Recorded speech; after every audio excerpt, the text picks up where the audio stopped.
Over the past decade, America has been shaken by movements for racial justice, gender equality, gun reform, and policing, and by backlashes that followed. Few people have chronicled this turbulent era with more insight than Jelani Cobb, acclaimed historian, Pulitzer finalist, staff writer at The New Yorker, and dean of Columbia's Graduate School of Journalism. How he found time to join us, I just don't know. Amazing. From the front lines of Ferguson and Charleston to his wide-angle historical analysis, Jelani has helped us understand not just what happened, but why it happened. His new book, 3 or More, is a riot, notes on how we got here. He brings together more than a decade of his reporting and reflections to map the arc of this moment in American life. Jelani Cobb, welcome to Hello Houston. Thank you. Happy to be here. If folks want to join the conversation, it's easy. Call or text 713-440-8870. It's how we are influenced by the mass media today. Sure. And how it tells us what to do and how to think and where we go. And then with the onset of social media that has so shifted that into hyperdrive, do we think for ourselves anymore? I mean, I think that we have always had a kind of contest for public opinion. And when you go back and you look at, people who were particularly thoughtful, in the early part of the 20th century as mass media was just beginning to dawn, there was a question about whether or not, and some people thought, the job of the media is to help mold public opinion around issues that may be too complicated for the public to understand. That was one viewpoint that people had about this. And other people thought, well, we have to just give people as much information as possible and let them come to their own conclusions. And we have to trust people's intuition and their intelligence and so on. What we have now is we've gotten rid of the gatekeepers. I was just writing that down as my note to ask you about. Yeah. So we've gotten rid of the gatekeepers. And the idea of gatekeepers had a particular taint to it. I understand why people didn't want. I'm old enough to remember when we only had 3 television networks, and they had a stranglehold on, what the parameters of discussion would be. And we've moved beyond that. The problem is that we've gotten rid of the things about gatekeepers that we did not like. We've overlooked many of the things that we did like, which, for instance, the development of the arc of ethics in media and journalism, the things that people did learn over the course of the 20th century to say we shouldn't report stories like this. We should. Things that we take as basic now to not report the names of sexual assault victims. That actually was contentious at one point. That actually had to be learned, by media over the course of time. At one point in media, news reporting, especially crime reporting, they would put in parentheses the race or ethnicity of the suspect. Which did nothing but kind of fan public, flames of tension and anger and so on. We did learn some things. And some of that has gone out the window where we have now just 10,000 candles. Anyone can buy a smartphone and an hour later they are a media person, and operating in a media capacity. And we have to try to find our way somewhat back to a middle ground. And it's interesting that you're talking about this, looking at it from a technology standpoint and how technology has evolved with media and the way we report things within news outlets. I was reading a New York Times article about your book, the one that you're here to talk to us about, and they described it as a timeline of the unravelment of American democracy. And that is a question that we don't necessarily ask exactly like that, but so many times I've heard from people on all different levels and different political spectrums like, how did we get here? Yeah, I think it started with the whole Christmas tree before Thanksgiving.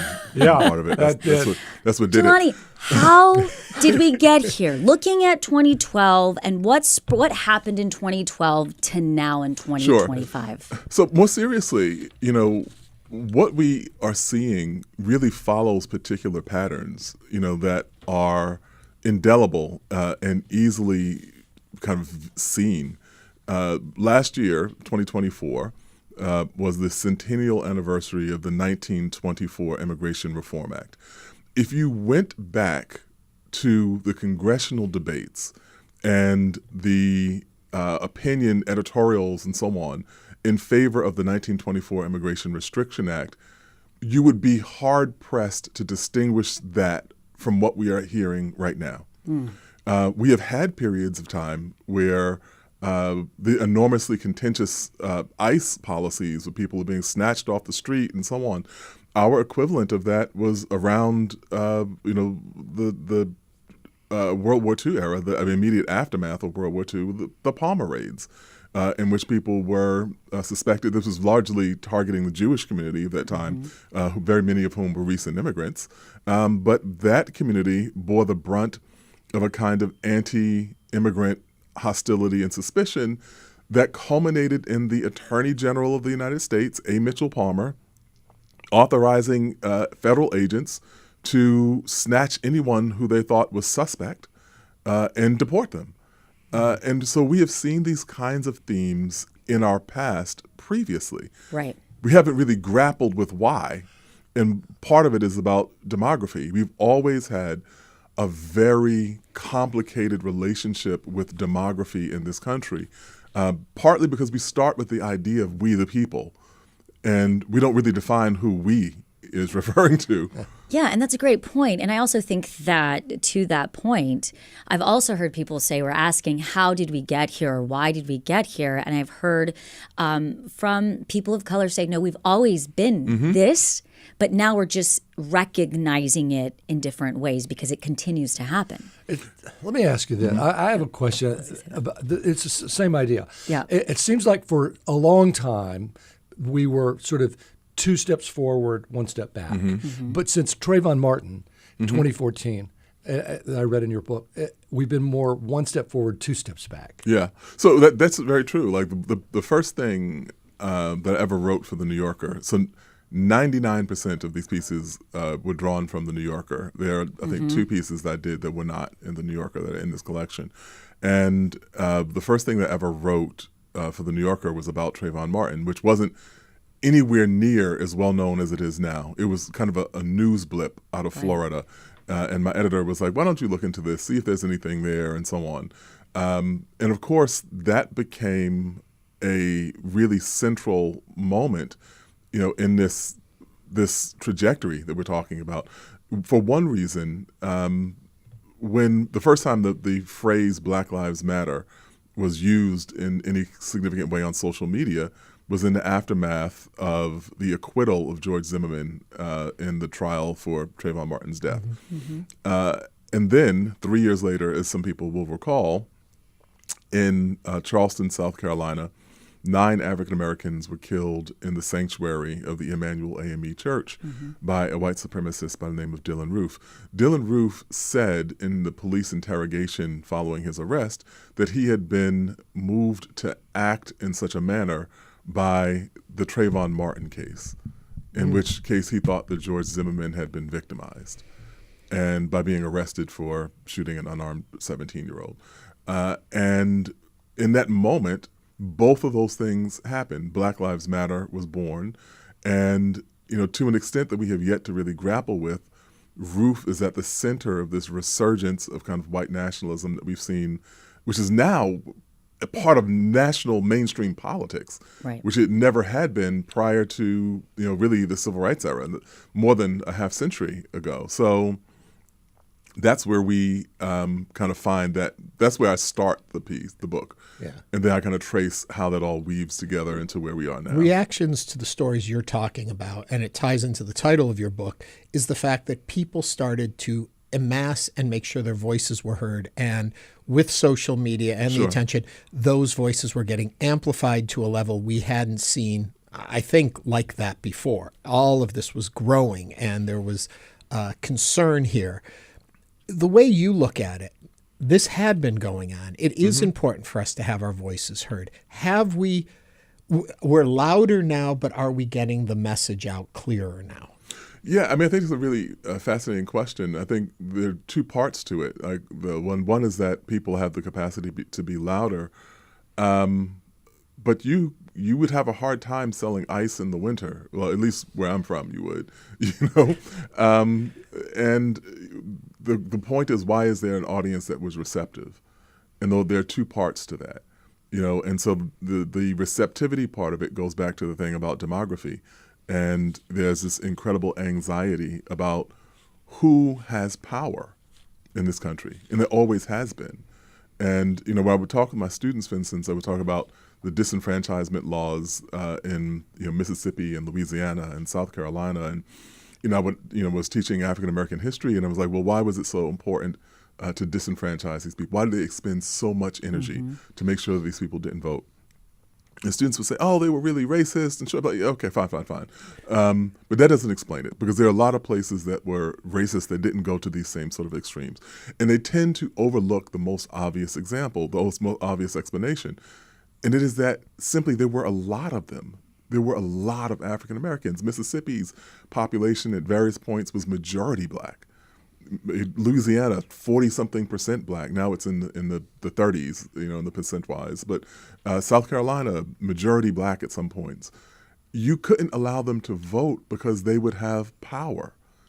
And that has been the same thing around. There's a long history of there being a dual concern about black voting participation and the number of immigrants that are allowed into the country. For the same reasons. There's no question Biden would not have won 2020 without the black vote. No. Black endorsement. I mean, it just wouldn't have happened. Absolutely not. So there is some power distribution. But did you think that the pendulum swung too far to the DEI side, that people apparently were really upset about it and Trump got elected? But also people could also say that Trump wasn't elected without the Latino vote. That's true. Yeah, I think that there were a whole array of things that happened, one of which, was that, he received votes that are roughly in line with what you might anticipate, and that other people on the Democratic side just did not vote. I think that some, disaggregation of the young voters who were really upset at the Biden administration over Gaza has to be part of that calculation. The other part of it, which I don't think anyone has grappled with to the extent that it needs to be, if you want to really understand this, is the number of people who felt that if Biden was going to step down, you couldn't just hand it to Kamala Harris like a torch. Who did not maintain the black male vote. She did not. But again, the question becomes, like, is this because these are black men, or is it because they are men? Like, there are lots of men who found the kind of masculinist rhetoric. What I would probably say is the question is not why didn't Kamala Harris maintain the same numbers among black men? It was why were black men far less likely to find appeal to the kind of masculinist framings that other men of other backgrounds found really compelling in Trump's 2024 message. Right. I think that's a really interesting question in its own right. Going back to what you were talking about a little bit ago, and not to put a finger on or to claim someone as the oppressor, but in this model, the oppressor, do they benefit from the variety of voices being loud and forceful out there because there are so many mixed messages out there that in some way it dilutes the opposition to the oppressor? I don't think so. I mean, I think if we're talking about like oppressor, if we want to use that term, then I think that we have lobbies, we have forces, we have groups that have imposed policies that don't benefit large numbers of Americans for different reasons. When we talk about income stagnation, when we talk about the astounding unaffordability of housing, when we talk about the basic things that people need in order to be able to have a decent, what we say is good life outcomes, is what people in policy, circles would say about them. If we think about those people, they have been able to kind of move the cacophony of voices into a pretty well-orchestrated choir. Like, you're hearing lots of things. There are networks of influencers. There are people who are in traditional legacy media. There are people who are kind of all singing on the same key or singing from the same hymnal. I think that a lot of voices is good. I think that's democratic. That's what we're supposed to have. But I also think that where I find, I think, common ground with you is that I think that a lot of the kind of digital manipulation and a lot of the kind of bots, the kind of like you're arguing with things that don't actually exist. These are not necessarily representations of human beings or perspectives and so on, and it becomes very easy to sow confusion in that kind of context. Don't you think the fear of loss of power is what's really driving politics today? Sure. Yeah. But I think it's always 100%. been driving Yeah. I mean, that led to apartheid in South Africa. Yeah. And sure enough, it did switch. Yeah. And I think white people here in America today are very afraid of Latino and black voters taking away all their power. Right, because we have been lulled into. First off, we should just say, like, disproportionately, when we talk about representation in politics, like, white people are overrepresented for their proportion of the population. True. So they're like 61% of the population now. And the last time I checked, we're in the low 90s in terms of representation politically. Or like maybe if that fell even into the 80s, they would still be far more like, especially white men, far more likely to be representatives of in political office, CEOs, like all the kinds of heads of institutional kind of things. Those things are true. Editorial guys. Right. So there's no that's not a real thing.